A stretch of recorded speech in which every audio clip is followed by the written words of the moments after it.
प्रिय विद्यार्थियों, बीए द्वितीय वर्ष की कक्षा में आप सभी का हार्दिक स्वागत है। आज की कक्षा में हम हिंदी साहित्य के द्वितीय प्रश्न पत्र के अंतर्गत हिंदी नाटक के विकास पर चर्चा करेंगे कि हिंदी नाटक का विकास किस प्रकार से हुआ। हम आज की चर्चा में मुख्य रूप से प्रसाद पूर्व हिंदी नाटक एवं प्रसाद युगीन हिंदी नाटकों पर जो है चर्चा करेंगे।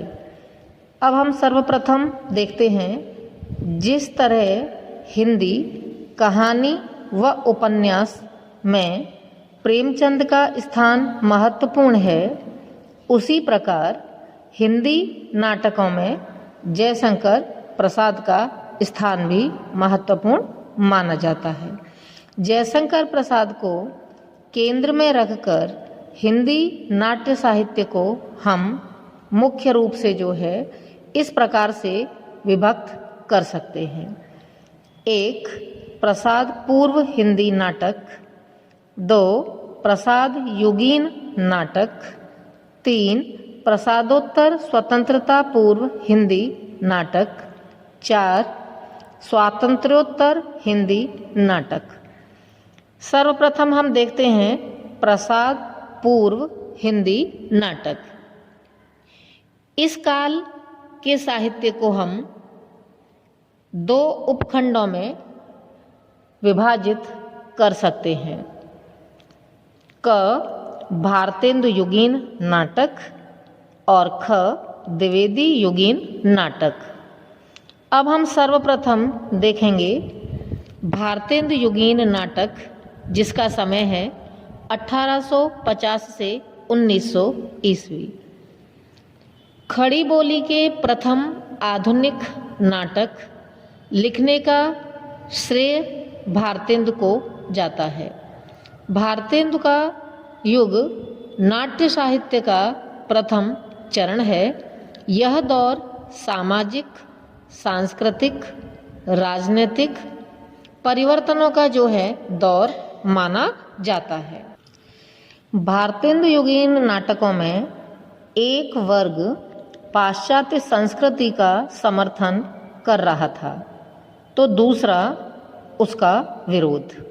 अंग्रेजी साहित्य का प्रभाव पड़ रहा था।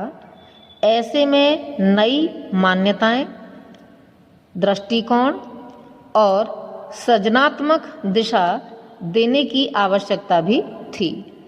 भारतेंदु ने यही किया है।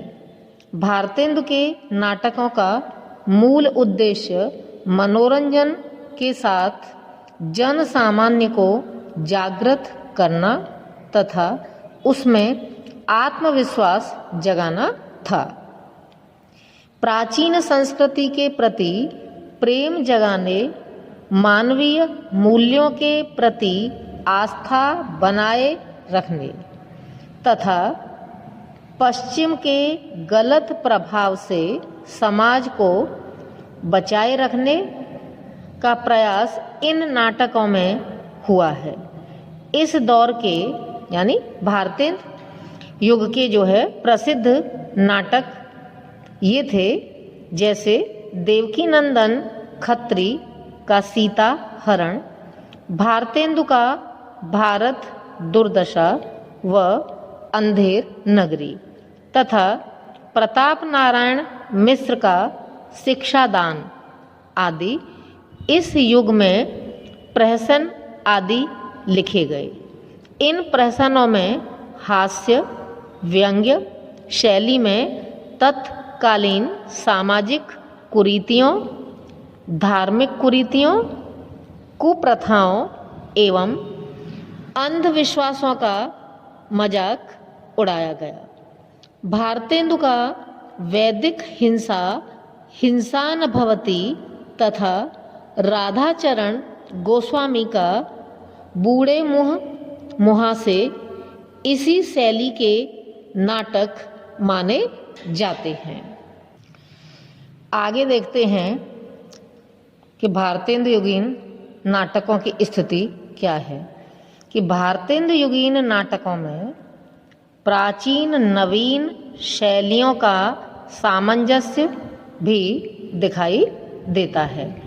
जो नाटक संस्कृत शैली में लिखे गए उनके पात्र आदर्श आधारित हैं, जबकि नवीन शैली में नाटकों के पात्र सच्चे जीवन के प्रतिनिधि नजर आते हैं। शिल्प की दृष्टि से यह नाटक न तो पूर्णतः प्राचीन नाट्य शास्त्र से जुड़े हैं और न ही इनमें अंग्रेजी परंपरा की नकल उतारी गई है। भारतेंदु ने ही प्राचीन ट्रेजेडी पद्धति पर दुखांत नाटक लिखे हैं। उनका नीलदेवी नाटक दुखांत के नज़दीक ही है। इस काल में अनुदित नाटक भी लिखे गए, यानी भारतेंदु युग में जो है अनुदित नाटक भी लिखे गए थे। भवभूति व कालिदास के संस्कृत नाटकों के हिंदी अनुवाद अधिकांश मात्रा में हुए। राजा लक्ष्मण सिंह ने अभिज्ञान शाकुंतलम का अनुवाद किया। बंगला से माइकेल मधुदत्त के नाटकों के अनुवाद भी हुए। अंग्रेजी से शेक्सपियर के मर्चेंट ऑफ वेनिस, मैकबेथ का अनुवाद हुआ। भारतेंदु युग के सर्वश्रेष्ठ नाटककार भारतेंदु हरिश्चंद्र थे। भारतेंदु युग के अन्य नाटककार हैं जैसे श्रीनिवास दास, बालकृष्ण भट्ट, प्रताप नारायण मिश्र, राधाचरण गोस्वामी, राधा कृष्ण। इन सभी ने भारतेंदु का ही अनुसरण किया अपने नाटकों के लिए। अब आगे देखते हैं ख द्विवेदी युगीन नाटक। इसका समय है 1900 से 1918 ईस्वी। द्विवेदी युग में भारतेंदु जैसी कोई प्रतिभा नहीं थी। भारतेंदु द्वारा स्थापित रंगमंच आगे न बन सका। परिणाम स्वरूप जनता व्यावसायिक रंगमंचीय नाटकों में अपनी अधिक रुचि लेने लगी थी। द्विवेदी युग में पौराणिक, ऐतिहासिक, सामाजिक एवं रोमांचकारी नाटक लिखे गए। इन नाटकों में नाट्य कला का विकास नहीं मिलता और अभिनय तत्व भी ना के बराबर ही दिखाई देता है। इस युग के यानी द्विवेदी युग के जो है प्रमुख नाटक हैं जयशंकर प्रसाद का करुणालय, प्रताप नारायण मिश्र भारत दुर्दशा। द्विवेदी युग के नाटकों पर पारसी रंगमंच का प्रभाव रहा है। प्रसाद युगीन नाटक हम देखते हैं। जयशंकर प्रसाद के आगमन से नाटक के विकास को नई दिशा मिली। इस समय देश में राष्ट्रीय स्वतंत्रता आंदोलन विकसित हो रहा था। व्यापक संस्कृति राष्ट्रीय चेतना की लहर ने इस समय साहित्य को प्रभावित किया। इसलिए भारत के अतीत की खोज एवं वर्तमान समस्याओं व दुर्बलताओं से लड़ने का साहस प्रसाद के नाटकों की प्रेरणा बने। पारसी थिएटर चरम विकास पर था। इसका प्रभाव इस काल की नाट्य प्रवृत्तियों पर भी पूरी तरह से जो है पड़ा। अब हम देखते हैं प्रसाद युग के प्रमुख रचना एवं रचनाकार कौन से हैं। वो हैं जयशंकर प्रसाद, आगाहस्त्र, नारायण प्रसाद बेताब, सुदर्शन और जीपी श्रीवास्तव।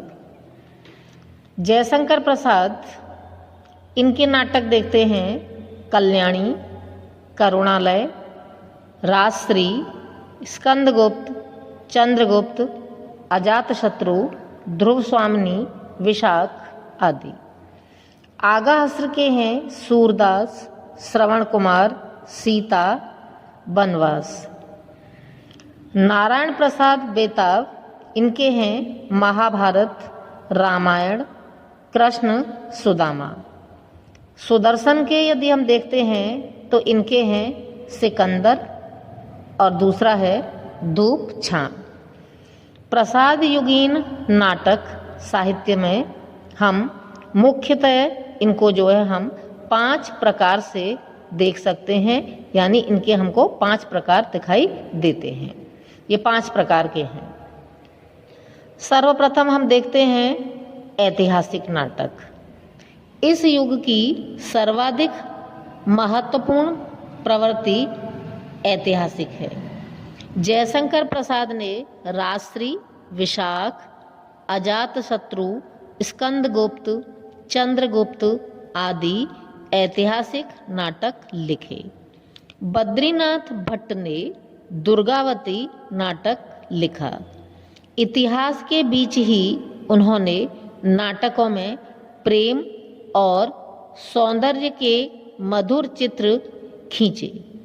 ऐसे नाटकों में स्कंदगुप्त, चंद्रगुप्त, ध्रुव स्वामिनी मुख्य रूप से आते हैं, यानी ये प्रमुख स्थान के अधिकारी हैं। दूसरा नंबर देखते हैं हम रोमांचकारी नाटक। इनमें है रौनक बनारसी का इंसाफ़े महमूद, हुसैन मियाँ जरीफ का लैला मजनू, अली बाबा आदि प्रमुख रोमांचकारी नाटक हैं।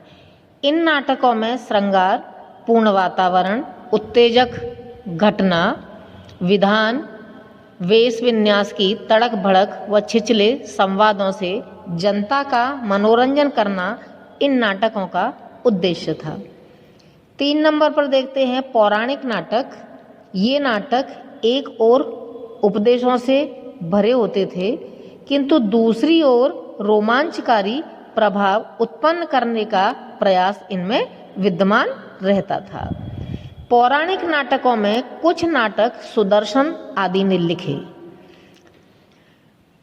4 नंबर पर देखते हैं समसामयिक नाटक।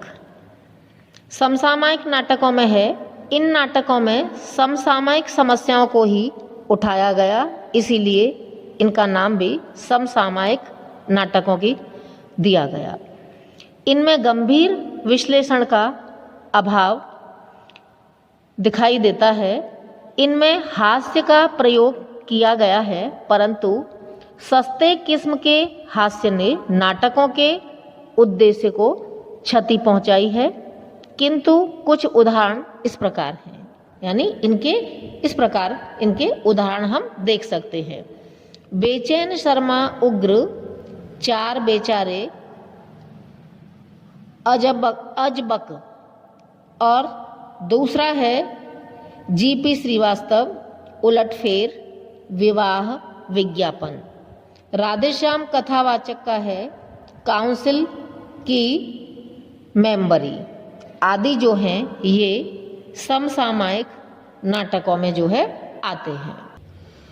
अंतिम और 5वें नंबर पर आते हैं यथार्थवादी नाटक। इस युग में यथार्थवादी नाटकों की भी नींव पड़ी, जिसमें मानव जीवन की विविध समस्याओं का यथार्थ चित्रण गंभीरता पूर्वक किया गया है। इनमें प्रेमचंद का संग्राम नाटक उल्लेखनीय है। प्रसाद के नाटकों के संवाद, पात्रों के चरित्र के उद्घाटन और कथानक को गतिशील बनाने में सहायक हैं, लेकिन संवाद अनेक स्थानों पर लंबे आए हैं, जिन्होंने प्रवाह को बाधित किया है। विशेषकर प्रसाद ने भाषा का प्रयोग भाव के अनुसार किया है, पात्रों के अनुसार उन्होंने नहीं किया। उनके यहाँ कलात्मकता, अलंकारिकता लाक्षणिकता के दर्शन भी हमें दिखाई देते हैं। प्रसाद युग की नाट्य शैली न तो दुखांत थी और न ही सुखांत। उसमें दोनों शैलियों का सुंदर समन्वय किया गया है। इस युग के नाटकों के अनुवाद भी हुए। मैथिली शरण गुप्त ने भास के स्वप्नवास दत्ता का अनुवाद किया। रविंद्रनाथ ठाकुर और गिरीश घोष के नाटकों के अनुवाद भी हुए हैं।